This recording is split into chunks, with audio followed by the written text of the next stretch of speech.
बोलिए। तो हमारे बेटे को तैयारी करनी है तो क्या 16-16 घंटा पढ़ना पड़ेगा? इतना टफ एग्जाम है।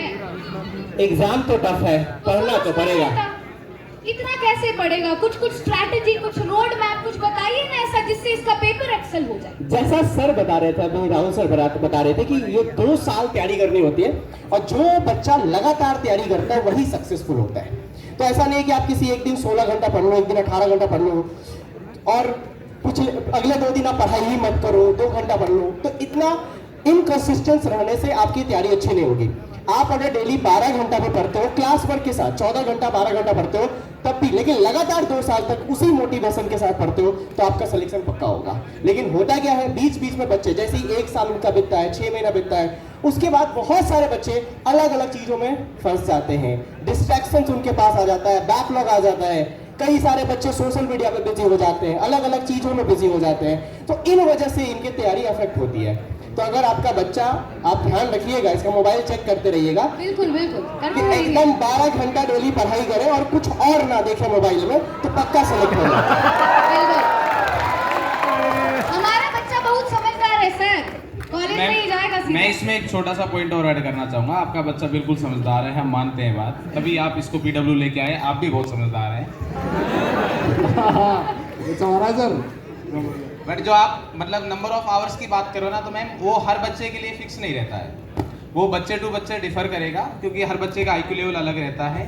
और कोई बच्चा ऐसा रहता है जो स्टार्टिंग में ही उसकी ग्रेस्पिंग पावर अच्छी रहती है, तो स्टार्टिंग में टीचर बोल रहा है तो उसको वो चीज़ बहुत अच्छे से समझ में आ जाती है।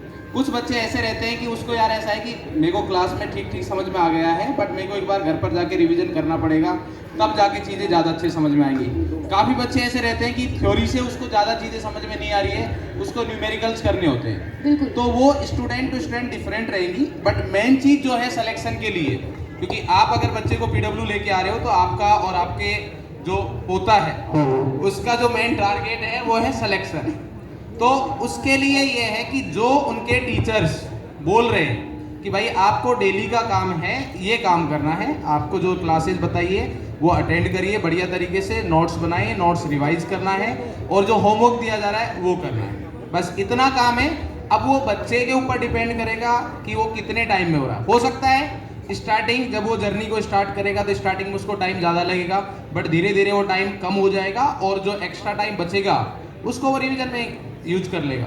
बिल्कुल, तो वही करेंगे ना? हाँ मैम, श्योर। बिल्कुल। तो एक छोटी सी चीज मैं और बोलना चाहूंगा।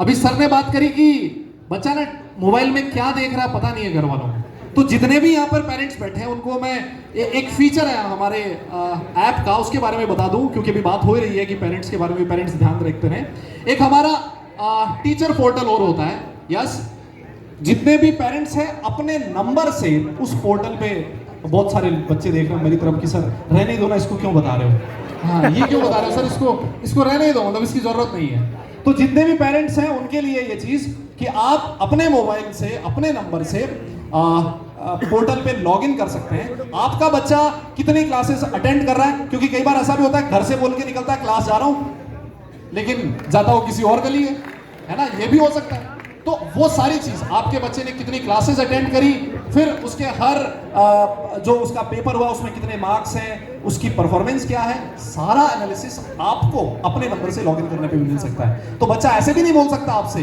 कि नहीं मैं तो इस वजह से ये टेस्ट इतने दिए थे, इतने नंबर नहीं आते, उतने नंबर नहीं आते, क्योंकि मैं खुद ऑफलाइन का टीचर रहा हूं, मैंने अपने करियर के शुरू के 6 साल ऑफलाइन पढ़ाया है। तो मैं जब पेरेंट टीचर मीटिंग होती थी तो मुझे एकदम इतना बुरा लगता था कई बार पेरेंट्स के लिए कि बच्चा साल भर अपने पेरेंट्स को बिल्कुल अंधेरे में रखता था, उनको ये बोल रहा है कि नहीं मेरे इतने नंबर आ रहे हैं, मैं इतना क्लास में टॉप कर रहा हूँ, ये कर रहा हूँ, और जब पेरेंट टीचर मीटिंग हो तो उसमें जब वो आता है उस दिन पता लगता है कि उसने साल में कोई टेस्ट ही नहीं दिया। तो मुझे लगता है कि ये सबसे बड़ा धोखा है किसी भी स्टूडेंट के लिए, अगर वो अपने पेरेंट्स को, अपने घर वालों को अंधेरे में रख रहा है, क्योंकि वो ऐसे लोग हैं जो आपके लिए बहुत मेहनत कर रहे हैं, दिन रात मेहनत कर रहे हैं, और वो चाहते हैं कि आपका अच्छा हो, आप भला हो, आप बहुत कुछ अपना लाइफ में अच्छा करें, और उनको आपसे बहुत उम्मीदें भी हैं। बहुत सारे पेरेंट्स ऐसे हैं, और मैं देखता हूँ फिजिक्स वाला में तो ऐसे एग्जाम्पल्स भरे पड़े हैं कि बहुत एक जिसको बोलते हैं ना कि बेसिक नेसेसिटीज जो है वो भी पूरी नहीं हो रही, लेकिन जो पेरेंट्स हैं दिन रात मेहनत करके अपने बच्चे को इन इंस्टीट्यूट्स में भेजते हैं, और वहां पर अगर जाके बच्चा कोई झूठ बोलता है अपने घर वालों से और मेहनत नहीं करता, तो मुझे लगता है कि फिर वो अपनी नज़र में खुद को उसको ऐसा सोच लेना चाहिए यार, उससे बुरा तो कुछ है ही नहीं। वो दो पेरेंट्स को धोखा देना यार वो बहुत गलत चीज़ है। पेरेंट्स और टीचर दो लोग ऐसे हैं इंसान के जीवन में जो चाहते हैं, निस्वार्थ भाव से ये चाहते हैं कि आप उनसे अच्छा करें।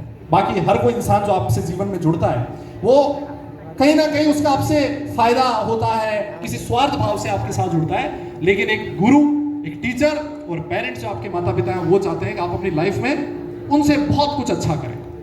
यस, उनकी फाइनेंशियल कंडीशन, जो सोशल कंडीशन है वो आप उसको ठीक करें, है ना। बहुत सारे, और वहीं पर अगर आप उसको रेसिप्रोकेट नहीं करते तो मुझे लगता है बहुत गलत चीज़ है। तो पेरेंट्स इस बात का खास तौर पे ध्यान रखें। जितनी भी रेगुलर हमारी पेरेंट टीचर मीटिंग होती है, आप उन मीटिंग्स में आइए। टीचर